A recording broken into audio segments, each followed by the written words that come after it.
మీ పేరు? Varun bro. Subhash. Sahil. Ravi. Harshavardhan bro. నా పేరు రాజేశ్వరి. నా పేరు కార్తికేయ శ్రీరామ్. సంజన. మిమ్మల్ని ఒక 1 డే ఇండియాకి ప్రైమ్ మినిస్టర్ చేస్తే మీరు ఏం చేస్తారు? ఎగ్జామ్స్ తీసేస్తా బ్రో. చదవడాలు పేసవడాలు మన వల్ల ఈ పని కాదురా. ఏదో ఆ టైంకి మన చూడు బాగుండి ఎవడన్నా చూపించే రాయగలం గానీ స్లిప్పులు కూడా మన వల్ల అవదు. ఎగ్జాంపుల్ పెడతా కానీ ఇన్విజిలేషన్ పెట్టను. మీకున్న బ్రెయిన్ కి మీ తెలివితేటలకే మీరు సుప్రీం కోర్టుకే జడ్జి అవ్వాల్సిందన్నా. ఇండియాలో ఉన్న బార్లన్నీ అందరూ స్టూడెంట్స్ అందరూ ఫ్రీ ఇస్తా. మందు బాబులం మేము, మందు బాబులం, మందు కొడితే మాకు మేమే మహారాజులం. లేపేస్తా పాకిస్తాన్ ని.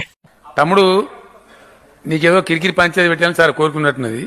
అదేం జరగదు, నువ్వు దురాశ పడకు, ఊకోయిక చాలు. ఆ పోస్ట్ పర్మనెంట్ అయ్యే పనులు ఎత్తుకుంటాము. ఓకే, ప్రైమ్ మినిస్టర్ పోస్ట్ ని పర్మనెంట్ గా ఎట్లా చేసుకుందామని చూస్తారా? అసలు ఈ రోజు సంగారెడ్డి, జోగిపేట్ మొత్తం కంట్రీలో ఎంత % యూత్ కి జాబ్స్ లేవో మీకు తెలుసా? పర్మనెంట్ గా ఎలా ఉండాలని ట్రై చేస్తా. మీరే మీకు జాబ్ ఇచ్చేసుకుంటారు ప్రైమ్ మినిస్టర్ అయిన తర్వాత, నెక్స్ట్ కంటిన్యూస్ గా నేనే ఉండాలని. అంతే. గవర్నమెంట్ లో ఉన్న బొక్కగాళ్ళందరినీ తీసేసి మంచిగా ఎదగాలి, బయటకు వచ్చి స్వతహాగా చేయాలి మంచి పనులని అనుకున్న వాళ్ళకి పొజిషన్స్ ఇచ్చి డెవలప్మెంట్ చేయడం చేస్తా. ఇప్పుడు జనాలకి నువ్వు కావాలి.